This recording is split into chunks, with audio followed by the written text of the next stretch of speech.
Takže ahojte, vítam vás pri dnešnom videu. Toto bude veľmi krátke video. Leto na unboxing tohto páliku. Kúpil som si vlastne jednu kartu do zbierky, je to karta Andreja Vasilevského. Tohto bránka zbieram, takže som si kúpil jeho patch kartu do zbierky, takže sa môžeme vrhnúť na to. Tuto len otvorím obálku. No, takže tu už je samotná karta.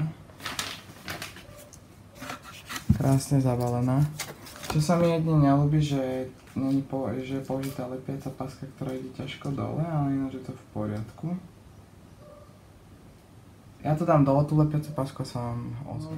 Vyberá tú samotnú kartu. Aby vás nepomínalo, toto je práve z tej lepiacej pasky na top loaderu, takže to sa nemusíte báť, to není na karte.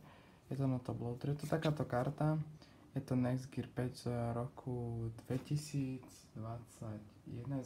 Artifact. Veľmi cool patch, na eBay sa predáva okolo 7 €, ja som ho zohnal za nejaké 3 €. Plus poštovným nejak 6 čosi, takže celkom sa oplatilo. Takže toto je tá karta. Ešte mám mi prísť jedna karta do zbierky, čo sa týka Andreja Vasilevského, na ktorú sa tiež teším. A tu si rozbalíme v ďalšom videu. Takže dúfam, že sa mi to páčilo. Ak nám dajte like, tak čaute.